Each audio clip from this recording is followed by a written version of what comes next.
जय जगदंब नमो आदेश. मी प्राध्यापक मुकुंदनाथ आंधळे सर आपलं या व्हिडिओमध्ये सहर्ष स्वागत करत आहे. सर्वात जास्त विचारला जाणारा प्रश्न तो हल्लीचा असा की आमच्या मुलाचं किंवा मुलीचं लग्न जमत नाही, आम्ही भरपूर उपाय केले, त्याच्या कुंडलीमध्ये मंगळ दोष आहे किंवा काही जणांच्या कुंडलीमध्ये मंगळ दोष नसेलही परंतु लग्न जमण्यासाठी मात्र प्रचंड अडचणी येतात. यावरती एखादा आध्यात्मिक उपाय सांगा किंवा उपासना सांगा. मग आम्ही साहजिकच आमच्याकडे त्यांना बोलावतो, परंतु बरेच जण असे आहेत की ज्यांना आमच्याकडे येणं शक्य होत नाही किंवा आमच्याकडे येण्यासाठी त्यांना तारीखच मिळत नाही.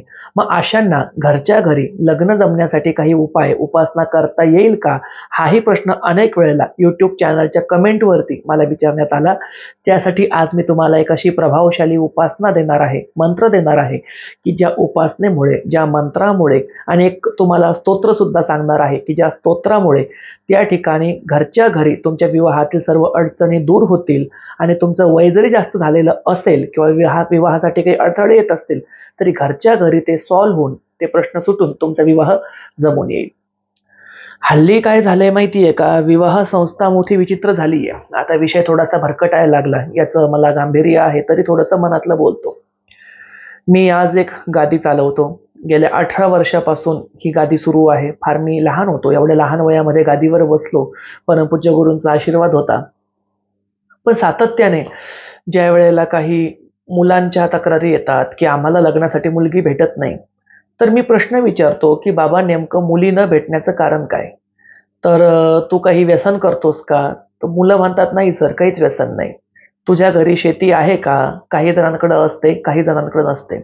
तू कामधंदा करतोस की नाही? बहुतेक सर्वजण कामधंदा करणारे असतातच, म्हणूनच ते लग्नाला उभे राहतात. परंतु समोरचे जे मुली देणारे आई वडील आहेत त्यांच्या काही अपेक्षा एवढ्या आवाजावी वाढल्याचं हल्ली मुलांकडून मला सांगण्यात येतं. ते म्हणतात, समोरचे जे मुलीचे आई वडील होते किंवा जे मध्यस्थी होते त्यांनी आम्हाला सांगितलं की मुलाला नोकरी सुद्धा पाहिजे, मुलाकडे शेती सुद्धा पाहिजे, तो एकुलता एक पाहिजे, त्याच्याकडे स्वतःचं घर पाहिजे, त्याच्याकडे स्वतःचा रोजगार पाहिजे, व नोकरीतून मिळणारं उत्पन्न असो किंवा व्यवसायातून मिळणारं असो. आणि या व्यतिरिक्त आमची मुलगी शेतामध्ये कामाला जाणार नाही, सासू सासऱ्यांचं फारसं ती करू शकत नाही, तुम्हाला तिला घेऊन वेगळं राहावं लागेल.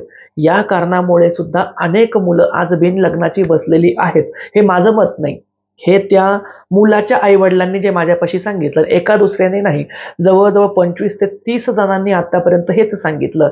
या कारणामुळे मुली येतात आणि जातात, परंतु आमच्या मुलाला मुलगी भेटत नाही.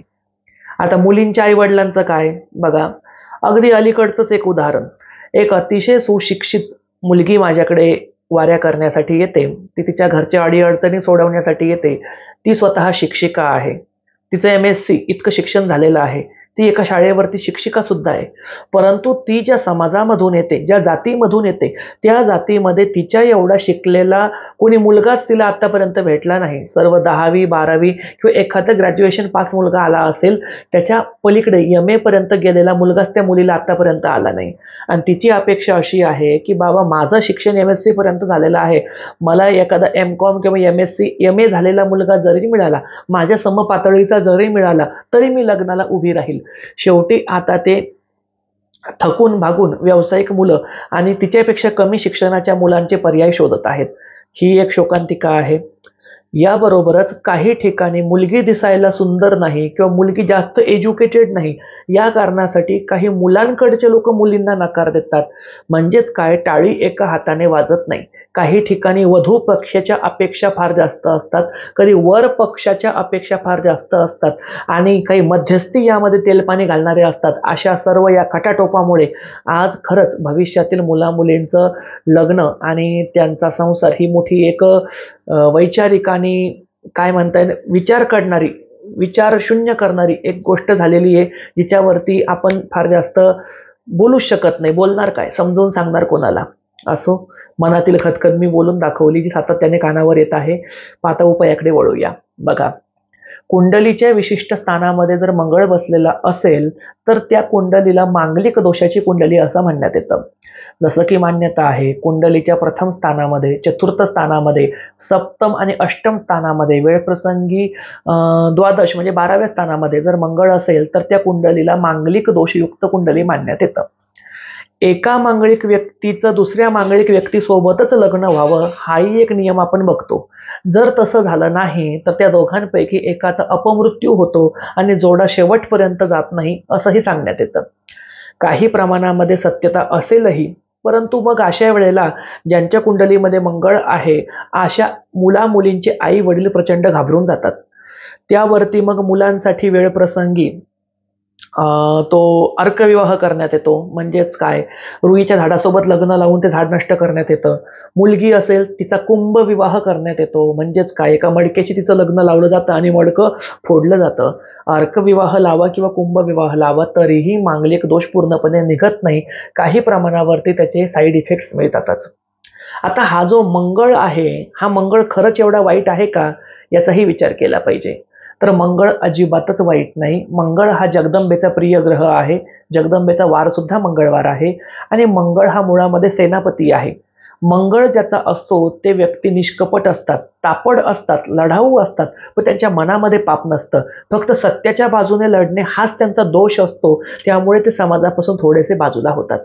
वेळ प्रसंगी मंगळ असणाऱ्या व्यक्तींचं त्यांच्या सख्या भावाशी आणि बहिणीशी फारसं पटत नाही असंही बघण्यामध्ये आलंय. आता ह्या जो काही सेनापती वृत्तीचा मंगळ ग्रह आहे, हा जर कोणाच्या कुंडलीमध्ये फार चांगल्या घरामध्ये ठाण मांडून बसला असेल आणि त्याचा त्रास होत असेल तर आपण अशा वेळेला कुठली साधना करावी हे बघूया. बघा, मंगळ ग्रहासाठी मी आज तुम्हाला जो मंत्र देणार आहे तो आहे श्री मंगला चंडी मातेचा. आता मंगला चंडी म्हणजे कोण? चंडी म्हणजे चंडिका, चंडमुंडाचा नाश करणारी आदिशक्ती दुर्गा. आणि ह्या दुर्गा मातेचं मंगला स्वरूप, जी सर्वत्र भक्तांचं मंगल करते अशी मंगला म्हणजेच मंगल चंडिका माता. या मंगल चंडिका मातेचं एक मंदिर पश्चिम बंगालच्या उजनी गावामध्ये सुद्धा आहे. आता ह्या मातेची मंदिरं फारशी आढळत नाही, कारण चंडिका मातेची मंदिरं फार थोडकी आहेत. त्यातल्या त्या स्पेसिफिक मंगल चंडिका मातेचं मंदिर फार दुर्लभ, ते बंगालमध्ये एका ठिकाणी आहे.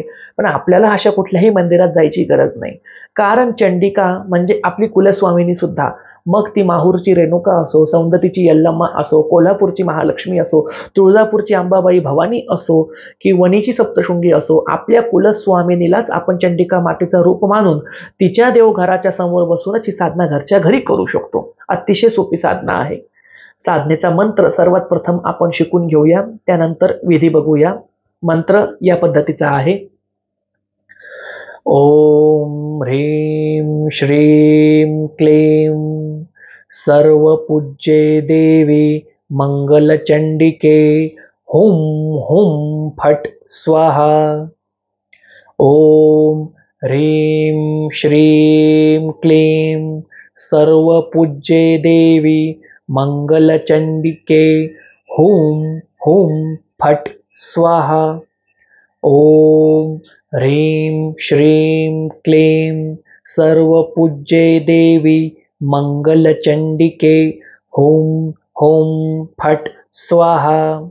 हा अतिशय जागृत असा मंगल चंडिका मातेचा मंत्र आहे. ज्या मंत्रामध्ये सर्व पूज्य देवी मंगलचंडिके म्हणजे सर्व लोकांनी जिची पूजा करावी, पूजा केलेली आहे अशा मंगलचंडिका मातेचं आवाहन केलेलं आहे की हे मंगलचंडिका माते, तू तुझ्या समस्त शक्तीसहित या ठिकाणी अवतीर्ण हो आणि आमच्या कुंडलीमधील सर्व दोषांचं निवारण करून आमचं आयुष्यामध्ये मंगलच मंगल होऊ दे. अंबाबाईचा मंत्र आहे, सर्व मंगल मांगल्ये शिवे सर्वार्थ साधिके शरण्ये त्र्यंबके गौरी नारायणी नमोस्तुते. जी सर्व मंगल करणारी आहे, मंगलदायिनी आहे, मंगलकारिणी आहे अशा ह्या मंगलचंडिका मातेच्या ह्या मंत्राचा आपल्याला अनुष्ठान करायचं आहे. अनुष्ठान शब्द या ठिकाणी मी वापस घेतो, उपासना करायची आहे. अनुष्ठान शब्दाची कदाचित कोणाला भीती वाटेल आणि अनुष्ठान मोठ्या स्वरूपामध्ये असतं. ही आपली उपासना अतिशय लघु स्वरूपाची आहे. करायचं काय आहे, दररोज सकाळी अंघोळ झाल्यानंतर ज्या मुलाचं किंवा मुलीचं लग्न जमत नाही किंवा ज्यांच्या कुंडलीमध्ये मंगळ दोष आहे अशांनी सुद्धा आपल्या देवघरासमोर बसून एक आसनावरती बसून आई जगदंबेच्या मूर्तीला हळद कुंकू अर्पण करून घ्यायचं आहे. अगरबत्त्या लावून घ्यायच्या आहे. दिवा प्रज्वलित करायचा आहे. हा दिवा तुपाचा न लावता तेलाचाच लावायचा आहे. अशा थोडक्या फूल हार काय असेल ते व्हायचं आहे. खडी साखरेचा नैवेद्य दाखवायचा आहे. नैवेद्याला पाणी सुद्धा फिरवायचं आहे. थोडक्यामध्ये धूप दीप फूल नैवेद्य हळद कुंकू असं पंचोपचारी पूजन आपल्याला आपल्या कुलस्वामिनीच्या फोटोचं मूर्तीचं करायचं आहे. कुलस्वामिनीच्या ऐवजी तुम्ही तुमची इष्ट देवता सुद्धा घेऊ शकता, तिच्या मूर्तीचं फोटोचं पूजन करावं. जगदंबेला मनापासून प्रार्थना करावी आणि आईला सांगावं की आई, माझ्या कुंडलीमध्ये मंगळ दोष आहे किंवा काही कारणास्तव माझ्या लग्नासाठी अनेक अडथळे येत आहेत, घरापर्यंत समोरचा प्रस्ताव येतो आणि नकार येतो, अशा ह्या प्रसंगामध्ये माझी मदत कर आणि माझ्या लग्नातील अडचणी दूर करून माझा मंगळ दोष कमी होऊ दे, याबरोबरच लवकरात लवकर माझा विवाह जुळून येऊ दे. अंबाबाईला अशी प्रार्थना करून, कुलस्वामिनीला किंवा इष्टदेवीला अशी प्रार्थना करून आपल्याला मी शिकवलेल्या मंत्राच्या कमीत कमी 7 माळा जाप करणं गरजेचं आहे. तुम्ही जास्तीत जास्त 7 करा, 9 करा, 11 करा, 13 करा, 15 करा. विषम संख्येमध्ये तुम्ही कितीही अधिक जास्त माळा करू शकता, परंतु कमीत कमी 7 माळा जाप करणं गरजेचं आहे. आता या ठिकाणी हा जाप तुम्ही कुठल्या माळेवरती करायचा आहे, तर रुद्राक्षाची माळ चालेल, तुळशीची माळ चालेल किंवा इतर कुठली स्फटिकाची माळ असेल, कुठलीही माळ तुम्ही घेऊ शकता. आता या ठिकाणी मी सांगतो, मंगलचंडिका मातेचा जाप कमलगट्टेच्या माळेवरती आणि चंदनाच्या माळेवरती करू नये. त्यामुळे रुद्राक्षाची माळ, तुळशीची माळ, स्फटिकाची माळ तिन्हीपैकी कुठलीही एक माळ घेतली तरी सुद्धा चालेल. असा जाप तुम्हाला किती दिवस करायचा आहे, तर तुम्हाला एकूण 21 दिवस 7-7 माळा जाप करायचा आहे किंवा त्यापेक्षा अधिकही करू शकता. 21 दिवसाच्या नंतर तुम्हाला 21व्या दिवशी आपल्या देवघरावरती एक नारळ फोडून त्याचा बळी जगदंबेला द्यायचा आहे. म्हणजे नारळ फोडून तो देवीला अर्पण करायचा आहे. प्रसाद म्हणूनही भक्षण करू शकता, म्हणजे खायचा आहे. आणि तिथून पुढे दररोज या मंत्राच्या आपल्याला कमीत कमी 1 माळ हा जाप सविस्तर सुरू ठेवायचा आहे. म्हणजे दररोजची 1 माळ या पद्धतीनुसार होईल तेवढे दिवस तुम्ही हा जाप करत राहायचा आहे. अशा पद्धतीनुसार आपण ही साधना सुरू ठेवायची आहे. आता या साधनेमुळे तुमचा मंगळ दोष हा बऱ्याच प्रमाणावरती कमी होईल. तुमच्या विवाहामधील अडचणी आणि अडथळे सुद्धा 100% दूर नक्कीच होतील. इतका हा प्रभावी उपाय आहे. तुम्ही म्हणाल, तुम्हाला एवढी गॅरंटी कशी काय सर? ही गॅरंटी मला माझी स्वतःवर नाही, तर आई अंबाबाईच्या शक्तीवरती, कुलस्वामिनीच्या शक्तीवरती आहे. त्यामुळे 100% ही साधना तुम्ही करा. 21 दिवसापर्यंत 7-7 माळा किंवा त्यापेक्षा अधिक जाप करा. तिथून पुढे आयुष्यभरासाठी तुम्ही दररोज 108 मण्याची 1 माळ या पद्धतीनुसार 1 माळेचा जाप करू शकता. महिलांना म्हणजे खास करून कुमारिका मुलींना या जपाच्या दरम्यान जर मासिक पाळी आली, पिरियड्स आले, तर त्या मुलींनी 5 दिवस हा जाप बंद ठेवावा आणि पुढे तो जाप 5 दिवस वाढवून घ्यावा. त्याबरोबरच मुलांना जर भावकीला सुतक प्राप्त झालं असेल तर 3 दिवस ही साधना बंद ठेवावी. 4थ्या दिवसापासून सुरू करावी. सदर साधनेसाठी शाकाहारी आणि मांसाहारी दोनही प्रवृत्तीची लोक ही साधना करू शकतात. सदर साधना करण्यासाठी कोणालाही त्या ठिकाणी मांसाहार बंद करण्याची गरज नाही. मांसाहार ज्या घरामध्ये शिजतो किंवा चालतो किंवा स्वतः तो मुलगा मुलगी खातही असेल तेही ही साधना करू शकतात. हा उपाय नक्की करा. याबरोबरच ज्यांना हा जाप करणं शक्य नाही त्यांनी श्री मंगलचंडिका स्तोत्र याचा दररोज 11 पाठ करू शकता. मंगलचंडिका स्तोत्र याचा उल्लेख आपल्याला ब्रह्मवैवर्त पुराणामध्ये आलेला आहे आणि हे मंगलचंडिका स्तोत्र सुद्धा विवाहातील अडीअडचणी दूर करण्यासाठी आणि मंगळ दोष कमी करण्यासाठी प्रभावशील आहे. दररोज तुम्ही 11 वेळेला मंगलचंडिका स्तोत्राचा पाठ करावा किंवा मी मगाशी जो मंत्र शिकवला त्याचा जाप करावा. आता मगाशी जो मी मंत्र शिकवला ह्या मंत्राचं उच्चारण मी या ठिकाणी करून दाखवलेला आहे, परंतु वाचण्यासाठी किंवा लिहून घेण्यासाठी सदर मंत्र मी आजच्या व्हिडिओच्या डिस्क्रिप्शन बॉक्समध्ये सुद्धा लिंक करून देत आहे. तुम्ही तिथून तो मंत्र लिहून घेऊ शकता किंवा त्याचा स्क्रीनशॉट काढू शकता. आता मी या ठिकाणी उच्चारण फार हळू केलं, जसं की ओम ह्रीं श्रीं क्लीं सर्व पूज्ये देवी मंगलचंडिके हुं हुं फट स्वाहा. तुम्ही याचं उच्चारण स्पीडने सुद्धा करू शकता. ओम ह्रीं श्रीं क्लीं सर्व पूज्ये देवी मंगलचंडिके होम हुम फट स्वाहा. ओम ह्रीं श्रीं क्लीं सर्व पूज्ये देवी मंगलचंडिके होम हुम फट स्वाहा. ओम ह्रीं श्रीं क्लीं सर्व पूज्ये देवी मंगलचंडिके होम हुम फट स्वाहा. हळूवार करा, स्पीडने करा, कुठल्याही स्पीडने केला काही हरकत नाही, फक्त त्या संख्येमध्ये तो जाप होणं गरजेचं आहे. तर हा उपाय नक्कीच तुम्हाला आवडला असेल अशी या ठिकाणी आशा व्यक्त करतो. अशाच निरनिराळ्या माहितींसाठी आपल्या जगदंबा देवी संस्थान देऊळगाव राजा ह्या यूट्यूब चॅनलला लाईक करा, शेअर करा, चॅनल सबस्क्राईब करायला मात्र विसरू नका. बरेच लोक म्हणतात सर तुम्ही आजकाल जास्त तोडगे मंत्रांचे व्हिडिओ टाकत नाही, तर मी आजकाल नाही हो, मी अनेक दिवसांपासूनच मंत्रांचे आणि तोडग्याचे व्हिडिओ फार मोजके आणि कमी टाकतो. याचं कारण मनाला वाटेल तो थुकरट उपाय सांगणे, मनाला वाटेल तसा मंत्र सांगणे, कुठल्या तरी पुस्तकामध्ये वाचणे, इथे येऊन बडबड करणे हे मला पटत नाही.